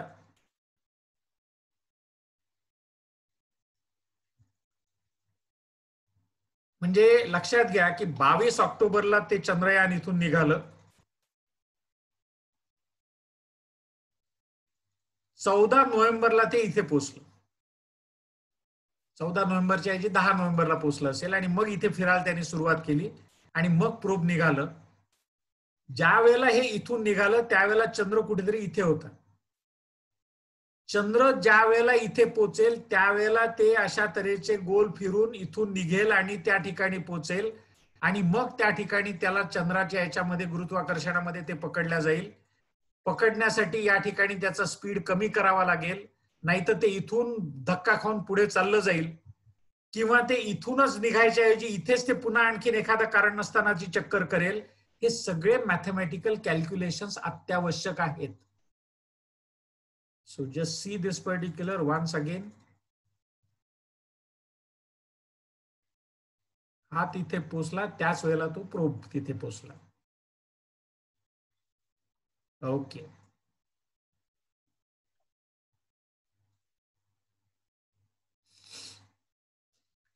जसं चंद्रयान 1 आपलं आपण पाठवलं, तशाच तऱ्हेचं भारताचं मंगलयान मंगळावरती गेलेलं नाही. सर काय सांगता सर, मंगळयान मंगळावरच गेलं ना? मंगळावरती पोचलं नाही. मंगळाला ते प्रदक्षिणा घालत बसलं, ते मंगळावरती गेलं नाही. आणि याचं मात्र एफिशियन्सी बरीच जास्ती झाली. म्हणजे 2 वर्षाची होती, 10 वर्षाच्या वरती काम केलंय. अडचणी मात्र याच्यासाठी खूप आल्या होत्या. 23 नोव्हेंबर 2008 ला याची घोषणा केल्या गेली की भारत यान पाठवेल अशा तऱ्हेचं म्हणून.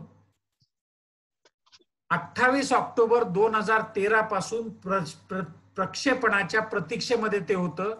काउंटडाऊन सुरूच होतं, परंतु वेदर कंडिशन्स काही ठिकाणी खराब होत्या.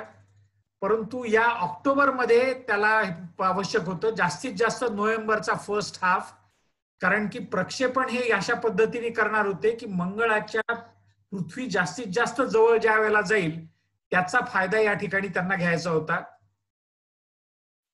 त्याच्यामुळे 5 नोव्हेंबर 2013 ला त्याचं प्रक्षेपण केलं गेलं. 30 नोव्हेंबर 2013 पर्यंत ते पृथ्वीच्याच कक्षेत होतं, स्वतःचा लंबवर्तुळाकार कक्षा ते वाढवत होतं. आणि अशा तऱ्हेचं हे झाल्यानंतर शेवटी 298 दिवसांच्या प्रदीर्घ प्रवासानंतर या शेवटी 24 सप्टेंबरला मंगळाच्या कक्षेमध्ये सेट झालं.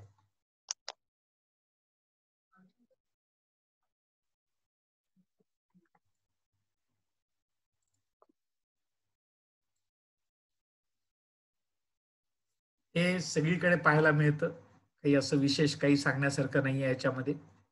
ज्या गोष्टी सहजतेने सगळीकडे उपलब्ध आहेत त्याच्यावरती मी फारसं बोलायचं नाही असं ठरवलं. सारंगोकांचं मार्गदर्शन घेऊन.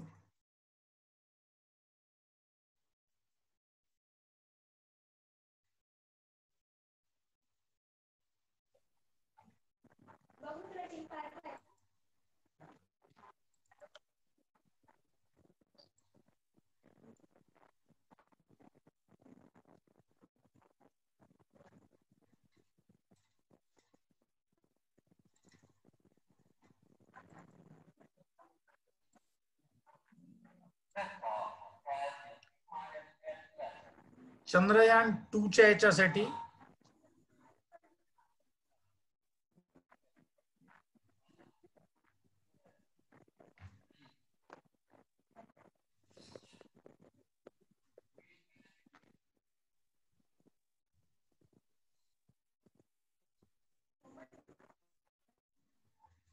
हे अॅनिमेशन आहे, इस्रोच्या साइट वरती उपलब्ध आहे. चंद्रयान 2 चंद्राकडे झेपावल्यानंतर त्याचं जे काही फ्युएलचे टँक्स आहेत ते वेगळे केल्या जातात. पृथ्वीच्या वातावरणाशी घर्षणामुळे मूळ उपग्रहाला काही अडचण येऊ नये म्हणून त्याच्यावरती शिल्ड असतं. हे शिल्ड दूर केल्यानंतर एक छोटं प्रोपेलर असतं जे की अवकाशामध्ये जायला सुरुवात होते.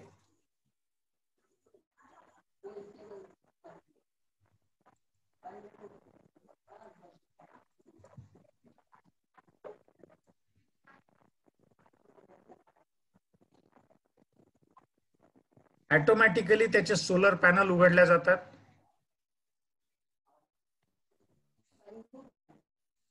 पृथ्वीभोवतीच फिरत असताना त्याचा वेग कमी केला जातो. उलट कमी केल्यामुळे ते आणखीन लंबवर्तुळाकार बनत जातं. कमी करताना फार काळजी घ्यावी लागते, कारण की ते पृथ्वीच्या गुरुत्वाकर्षणाच्या आडसट्यात आलं तर सरळ पृथ्वीकडे ओढल्या जाईल. त्याच्यामुळे हे कॅल्क्युलेशन्स अत्यंत काटेकोर पद्धतीने करावे लागतात. हळूहळू कक्षा लंबवर्तुळाकार होत जाते, लांबत जाते आणि एक वेळ अशी येते की ते कक्षा सोडून मंगळाकडे चंद्राकडे झेपावत. चंद्र तोपर्यंत बरोबर पाहिजे असलेल्या ठिकाणी आलेला असतो आणि या ठिकाणी समोर जायची भीती असते म्हणून त्याला पुन्हा आणखी स्पीड कमी केला जातो. कमी केल्यावर ते चंद्राच्या गुरुत्वाकर्षणामध्ये सापडतं आणि चंद्राच्या भोवती फेऱ्या मारायला सुरुवात करतं.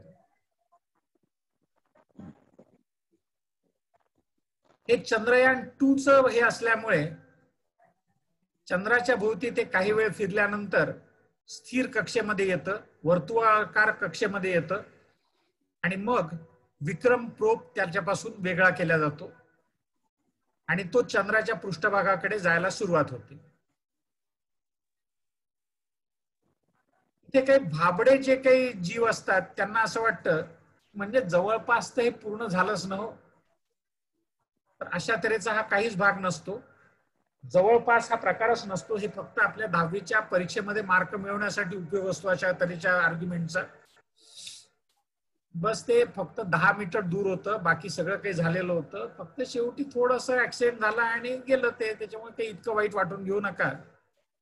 Science don't have such particular partial success. Either it is successful or it is unsuccessful. हे असं माझं स्वतःचं मत आहे. याच्यासाठी पुण्याला एक भिडे सर म्हणून होते, त्यांची आमच्या बालविज्ञान परिषदेमधून भरपूर ओळख झाली होती. ते नेहमी सांगायचे, योग सर आपलं जे काही शिक्षण पद्धती आहे ती कशी आहे, तर विद्यार्थ्याला आपण म्हणतो की माझ्यासाठी चहा बनव. हे पुढचं काहीच झालं नाही, हे फेल झालं सगळं पूर्ण. विद्यार्थी आपल्याला सांगतो, आपण विद्यार्थ्याला सांगतो की अरे बाबा माझ्यासाठी चहा बनव. विद्यार्थी चहा बनवायला सुरुवात करतो, साखर टाकतो, पाणी टाकतो, दूध टाकतो, सगळं टाकतो, पण चहा टाकायला विसरून जातो. तर चहा टाकायचा 1 मार्क त्याचा फक्त त्याला देऊ नका, बाकी 10 पैकी 9 मार्क द्या. मला चहा काही मिळत नाही पण त्याला मात्र 9 मार्क मिळतात. तर तशा तऱ्हेचं या ठिकाणी फेल्युअर इज फेल्युअर. त्या ठिकाणी इथपर्यंत ते ऑर्बिटमध्ये गेलं आणि नंतर मग त्याचे तुकडे झाले, याचा अर्थ त्याचा काहीच फायदा झाला नाही. तर अशा तऱ्हेचं हे आहे. मार्स ऑर्बिटरच्या बद्दल आपलं पहिलेच झालेलं आहे. हे मधलं एक फक्त मिस झालं होतं, ते आता आपण पाहिलं. तर या याच्यावरती काही तुमचे आणखीन प्रश्न असतील, एक 15 मिनिटं मी प्रश्नांसाठी ठेवलेले होते आणि त्याप्रमाणे माझा वेळ झालेला आहे बरोबर. आता मी हे स्क्रीन बंद करतो आणि तुमचे काही प्रश्न असतील मला त्याला उत्तर द्यायला आवडेल, किंवा एखादा प्रश्न मला निरुत्तर करणार आला तर मला आणखीन आवडेल. प्लीज.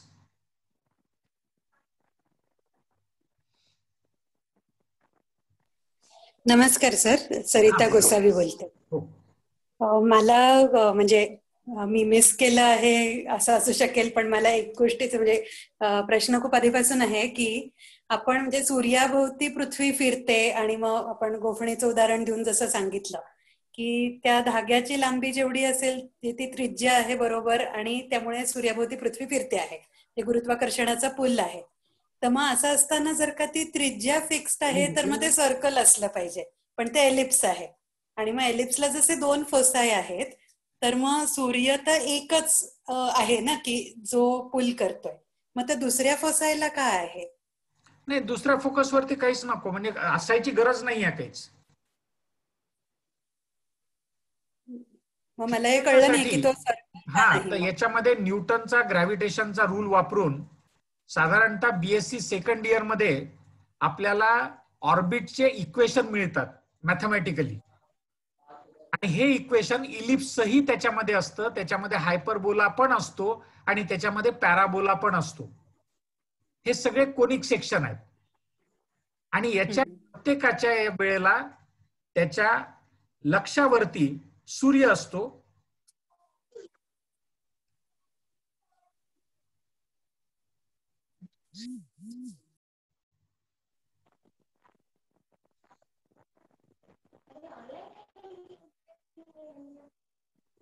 हा असा जर का आकार असेल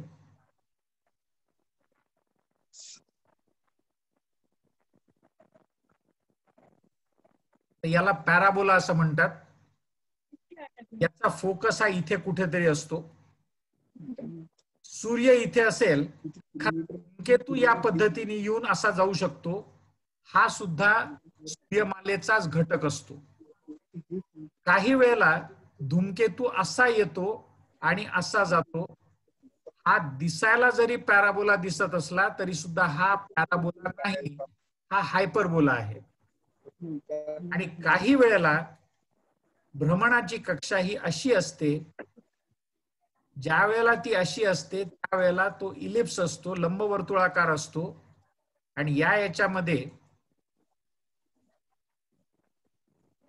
अशनींचा पट्टा किंवा काही ग्रह आपले या पद्धतीने फिरत असतात.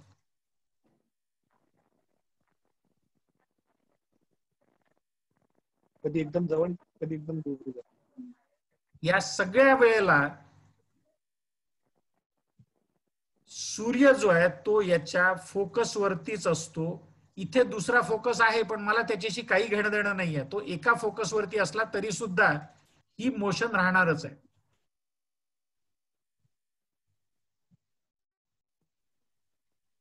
पण मग हे सूर्यापासूनचं अंतर वाढेल तसं पुन्हा त्या सूर्याकडे त्याला खेचून घ्यायला, म्हणजे अंतर वाढेल तसं गुरुत्वाकर्षणाचं बल कमी कार्य करेल, मग ते पुन्हा जवळ काय येईल? याचं कारण की त्या ठिकाणी त्याचं ऑर्बिटच तशा तऱ्हेचं बनलेलं आहे. इथे जे काही त्याला वेग मिळतोय हा वेग या ठिकाणी हळूहळू कमी होत जाईल. हा कमी झालेल्या वेगामुळे ते पुन्हा इकडे कोलॅप्स व्हायला सुरुवात होईल आणि या ठिकाणी वेग सगळ्यात जास्ती असेल. ओके, म्हणजे क्रिटिकल वेलॉसिटीचीच अमाऊंट बदललेली असेल म्हणून कमी बलामुळे पण पुन्हा खेचलं जाईल. सर एक ऍड करू का मी याला? हा सांगा ना सर प्लीज. आता मॅडमनी गोफणीचं उदाहरण घेतलं की दोरा बांधलाय आणि दोऱ्याच्या एका टोकाला दगड आहे, आपण मध्ये धरून फिरवतोय ते. आता इथे एक कल्पना करा की एक रबर घेतलाय आपण इलॅस्टिक आणि त्याला दगड बांधलाय. सो लांब गेल्यानंतर तो दगड रबर ताणलं जाईल. ताणलं गेलं की लांब गेलेल्या गोळ्याचा वेग कमी होईल, त्यामुळे तो परत आतमध्ये ओढतला जाईल थोडासा, आणि मग त्यावेळेला जे ऑर्बिट तयार होईल ती इलेक्ट्रिकल असेल. त्याच्यामध्ये हॅलो हे म्हणजे उदाहरण इथे उदाहरण म्हणून हा याचं ज्या काय वेळेला असं लांब- रबर ताणल्या गेल्यानंतर त्याचं बल वाढेल. त्याच्यावर ओढण्याचा कमी म्हणजे होतं या ठिकाणी. ओढायचं बल वाढणार आहे. हा, रबराचं बल वाढेल म्हणून मी ते वाढेल. दिलं इथे. बरोबर. हा. येस. सो परंतु इथे वेग कमी होतो आपल्या पृथ्वीचा. केसमध्ये- हो, दूर गेल्यावर तर वेग कमी होतो. वेग कमी त्याच्यामुळे होतो. गुरुत्वाकर्षणाला आणि वेग स्वतःकडे कमी ओढायला झाला त्याला लागतं. वळायला सोपं जातं. इथे त्याचा सोपं वेग जातं. जास्ती आणि असतो पण जवळ तो आल्यावर जवळ वेग असल्यामुळे वाढल्यामुळे- गुरुत्वाकर्षण त्याला वळवू शकतं. बरोबर. धन्यवाद सर. मॅडम, समाधान झालं नसेल तर आपण आणखीन चर्चा करू. म्हणजे मलाही काही नवीन शिकायला मिळेल आणि तुमचंही समाधान होईल. सध्या झालंय पण म्हणजे इथून पुढल्याही लेक्चर्स मधनं आणखी आपल्याला काही काही प्रश्न पडला आपण त्याच्यावरती चर्चा करता येईल. नक्कीच. सर, अजून एक उदाहरण याच्यात देता येईल आपल्याला. ते म्हणजे आपण ते मौत का कुवा बघायचो. त्याच्यात जी मोटरसायकल फिरते तर ती कधीच वॉलवरती एका लेवलला फिरत नाही. ती तळाकडे जाते आणि वर जाते, अशी लंबवर्तुळाकार फिरत असते. कारण ती एका लेवलला फिरत राहिली तर खाली पडेल. त्याला स्वतःला नाही नाही नाही, असं नाही आहे. त्याला जेव्हा वेग पकडणार नाही, त्याच्यामध्ये पडण्याचं कारणच ते आहे की बेसिकली त्याचं बॅलन्स जाणार आहे त्या ह्याच्यामध्ये. ती अशी पण फिरू शकते. बरं, एकाच पातळीमध्ये कंटिन्युअसली. हा, ही अशी म्हणजे तो लंबवर्तुळाकार कक्ष सगळ्यात बॅलन्स्ड असेल त्याच्यासाठी असं. सर, त्या मौत का कुवामध्ये लंबवर्तुळाकार एखादी, पण त्या मौत का स्पियर मध्ये ती लंबवर्तुळाकार नाही फिरू शकणार. नाही, त्याच्यामध्ये ती कायमच स्फेरिकल फिरणार आहे. आणि मौत का कुवामध्ये हे कशी काय होईल मला नाही कळलं सर. सर, त्याचा बेस नॅरो असतो आणि वरती टॉप आहे तो रुंद असतो. तो बेस कडे नंतर कधीच जात नाही. हे फक्त स्टार्ट घेण्यासाठी असतो तो. ओके. मग तो नंतर एक तर इथे असा फिरेल. हा, असा फिरेल तो कायम. मग ती जो ऑर्बिट कायम असं काही गरज नाही, तो असा पण फिरतो. ओके. काही असं म्हणजे कंडिशन नाही आहे काही. बरं.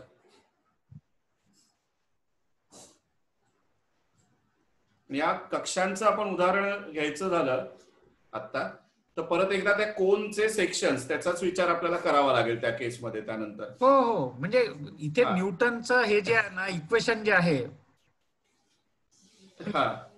d2x/dt² is equal to capital G m1m2 upon r². याला सॉल्व्ह केलं तुम्हाला जे उत्तर मिळतं ते म्हणजे इलिप्स इक्वेशन किंवा पॅराबोलाचं इक्वेशन किंवा हायपरबोलाचं इक्वेशन. मॅथमॅटिकल इक्वेशन्स मुळे इतकं हे ते क्लिअर होऊन जातं त्या ठिकाणी. बरोबर. काही दुसरं शक्यच नाहीये. त्यामुळे एक तर ते असं राहील किंवा ते असं राहील किंवा ते असं राहील. हायपरबोलासाठी पण दोन हे असतात, असा फोकस इकडे फोकस. आज असा हा हायपरबोला, तसाच इथे हा हायपरबोला. बरोबर. दोन हायपरबोला नाही आहेत. हायपरबोलाचेच हे दोन ब्रांचेस आहेत. बरोबर. पॅराबोलाला दोन ब्रांचेस नसतात, तो एकच ब्रांच असते. सिंगल. आणि इलिप्सलाही फक्त एकच असतं.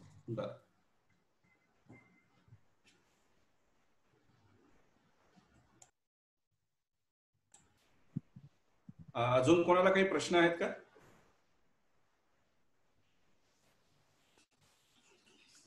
आता मी माझा प्रश्न पुन्हा एक वेळ सगळ्यांना नीटपणे सांगतो. कदाचित तो काही जणांना फारच सोपा वाटेल. मला स्वतःला जे काही दिसतं ते असं, मी एक विद्यार्थी आहे. मी विचार करतो की मी इथे पृथ्वीवरती आहे. पृथ्वी 24 तासामध्ये स्वतःभोवती एक फेरी पूर्ण करते. मी अज्युम करतो की मी विषुववृत्तावरती आहे म्हणून.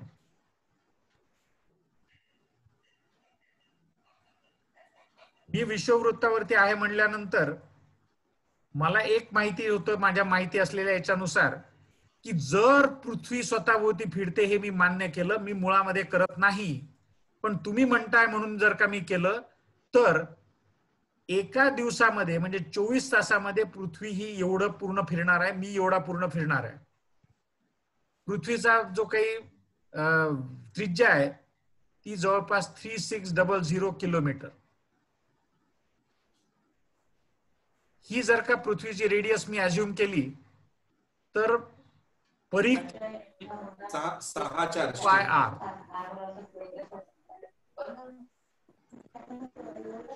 एवढं अंतर ते पार करणार आहे आणि याच्यासाठी वेळ लागणार आहे 24 तास. मी जर का या सगळ्या व्हॅल्यू सबस्टिट्यूट केल्या तर जवळपास 800 किलोमीटर पर आवर इतका स्पीड येतो या फिरण्याचा.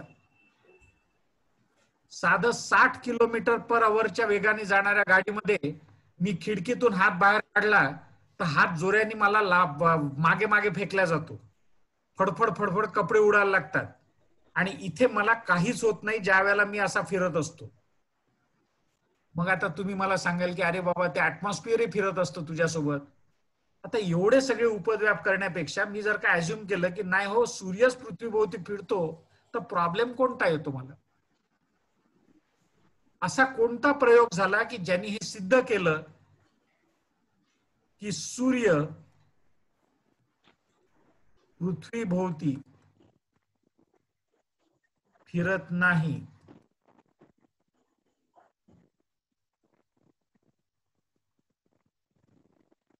पृथ्वी स्वतःभोवती फिरते. मला याच्याबद्दल मोठा प्रश्नचिन्ह आहे. माझा याच्यावरती अजिबात विश्वास नाही. एक अत्यंत बंडखोर आणि वाह्यात त्रास देणारा विद्यार्थी आहे. अरे पृथ्वी स्वतःभोवती फिरते म्हणून रात्र होतात. अरे नाही ना हो सूर्य पृथ्वीभोवती फिरतो म्हणून दिवस रात्र होतात. हे पहा ते जहाज जेव्हा दुरून आपल्याकडे येत असतं तेव्हा त्याचं पहिल्यांदा शीट दिसतं मग नंतर याच्यामुळे पृथ्वी गोल आहे एवढं सिद्ध झालं. स्वतःभोवती फिरते हे नाही सिद्ध झालं. ती स्वतःभोवती फिरते हे तुम्ही कसं सिद्ध करणार. विचार करा, कम्युनिकेट करा. एक नक्की सांगतो की ज्या वेळेला चांगले विद्यार्थी बनाल त्यावेळेला 100% चांगले शिक्षक बनाल. Hello sir. हा बोला ना. सर मी भाग्यश्री गतपणे बोलते अमरावतीवरून. मला तुमचा आवाज नीट येत नाही ऐकू. कदाचित हॅलो. माझ्या याच्यामध्ये प्रॉब्लेम असेल. मी व्हॉल्यूम मध्ये एक वेळ चेक करून पाहतो.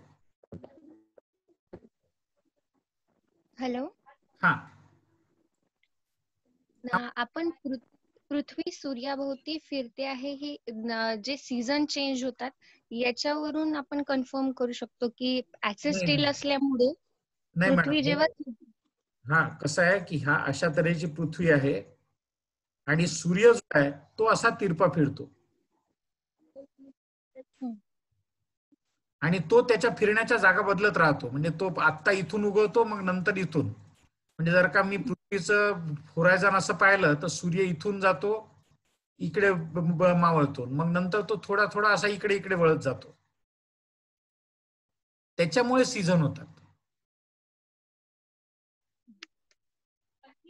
याच्यामुळे मग काय होईल की सूर्य इकडून उगवतो म्हणल्यानंतर इकडे जास्ती वेळ दिवस राहील आणि मग त्याच्यामुळे तिथे उन्हाळा असेल इकडे हिवाळा असेल.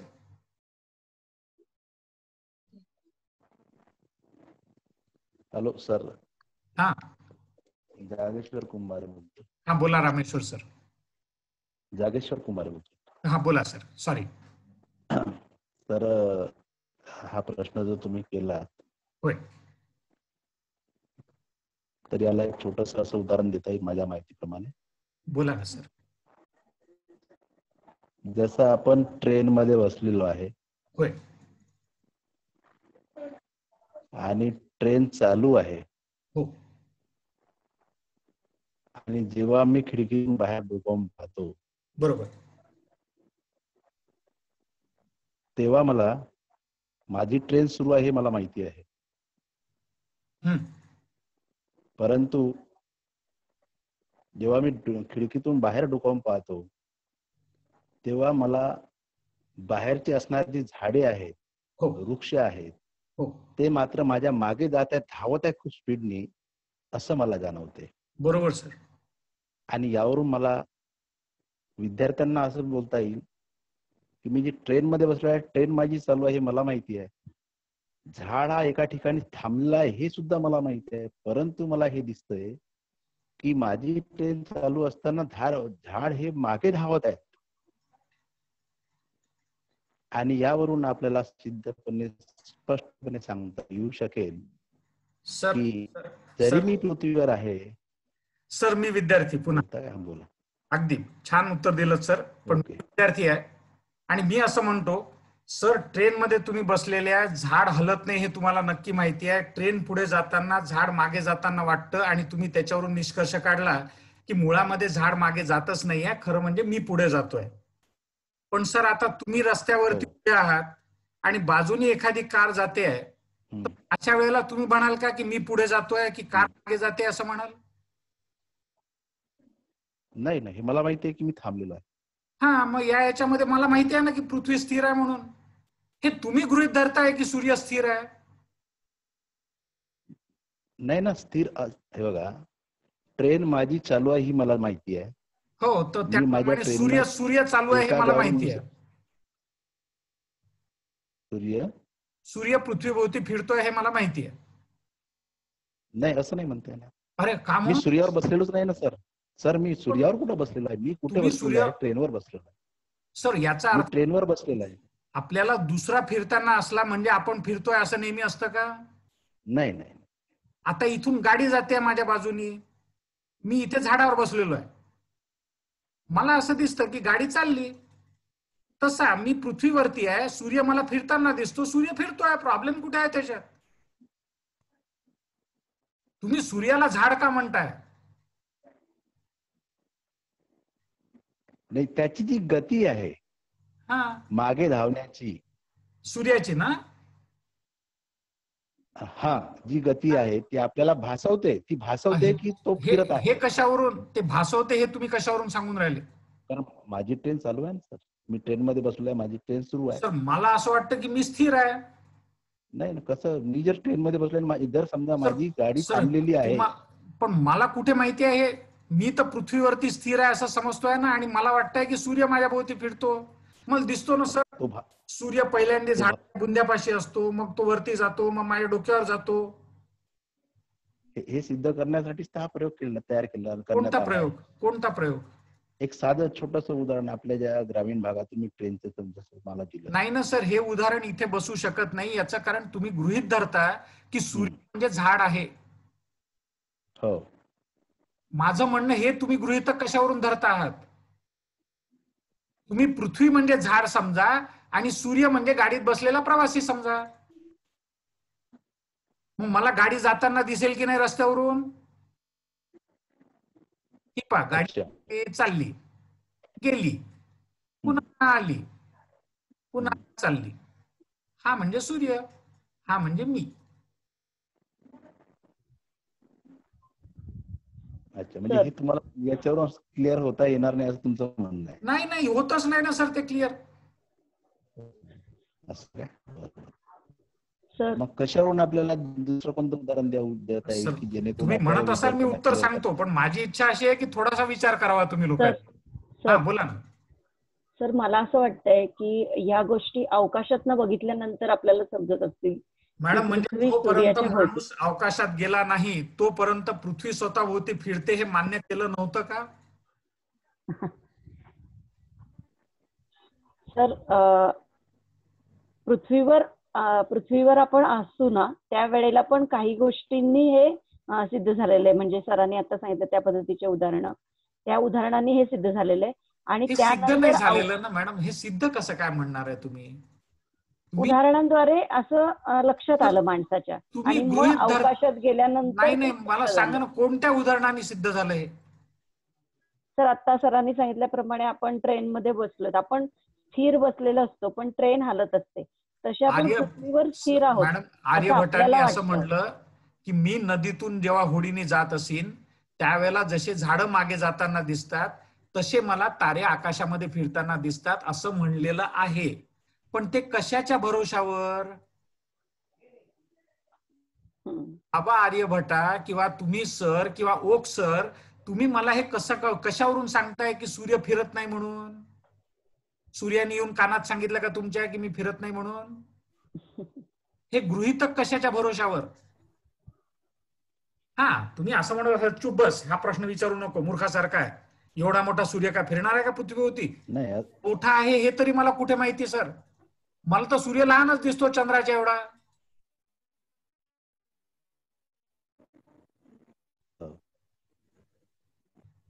मला तुमच्या कोणाच्याही भावना दुखवायच्या नाहीत,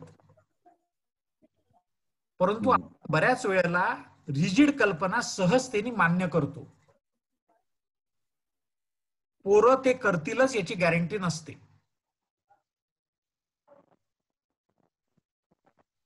विचार करा, पुढच्या कुठल्या तरी लेक्चर मध्ये एक तर मी सांगेन किंवा सारंग सर सांगतील, परंतु याचं उत्तर मोठं सुंदर आहे. सायबेरियाच्या एका चर्चमध्ये हा प्रयोग केला गेला आणि त्या ठिकाणी हा सिद्ध झाला. दुर्दैवाचा किंवा सुदैवाचा भाग असा आहे की जेवढे काही सायन्स एक्झिबिशन्स असतात त्या सगळ्या ठिकाणी इन्क्लुडिंग आयुका हा प्रयोग मांडलेला असतो, परंतु याच्याकडे प्रचंड प्रमाणात दुर्लक्ष होतं. अतिशय कन्व्हिन्सिंग आणि अत्यंत खात्री पटवणारा असा प्रयोग आहे. आता आठवायचा प्रयत्न करा, जर कधी आयुकाला व्हिजिट केली असेल त्या ठिकाणी हा प्रयोग मांडलेला आहे असं माझं म्हणणं आहे. कारण की तो ज्यावेळेला तिथे मांडला जात होता त्यावेळेला मी आयुकामध्ये होतो 2-4 महिन्यांसाठी. आयुकाचं बांधकाम चालू होतं तेव्हा वेन आय वॉज. सर त्याच्याबरोबर अजून एक आहे की हे सिद्ध करू शकणारा एक प्रयोग आपण रोज वापरतो घरामध्ये हात धुताना. हो सर, आयुकातलं ते मॉडेल माहितीये, पण त्याच्यातलं फिजिक्स काही तेव्हाही समजलं नाही, अजूनही तेवढं समजलं नाही. नाही, ठीक आहे ना मॅडम. आपण असं करूया, आपण सगळ्या शिक्षकांना विनंती आहे की आपण जसं शिक्षक मंडळी मुलांना आपण एक टास्क देतो ना की तुम्ही हे जरा शोधून या, कुठून तरी माहिती मिळवायचा प्रयत्न करा, तसा हा तुमच्या सगळ्यांसाठी टास्क आहे असं आपण समजूया. आणि शेवटच्या दिवशी याचं उत्तर मिळेल. आपण आज म्हणजे उद्या आणि परवा असं 2 दिवसाचा कालावधी याच्यासाठी सगळ्यांनी घेऊया आपण सरांच्या प्रश्नासाठी. आणि याचं उत्तर मी म्हटलं तसं की तुमच्या घरात आहे डेफिनेटली, त्याच्यामुळे विचार करा याच्यावरती आणि आपण विचार करून तुम्हाला कोणाला तरी याचं उत्तर नक्की मिळेल अशी मला खात्री आहे. नक्की नक्की निश्चितपणे. 6 मिनिटं आपण एक्सीड केलेलं आहे. येस, धन्यवाद नितीन सर. उद्या पण आपण हेच टायमिंग ठेवावं का? हेच. हो हो, चालेल.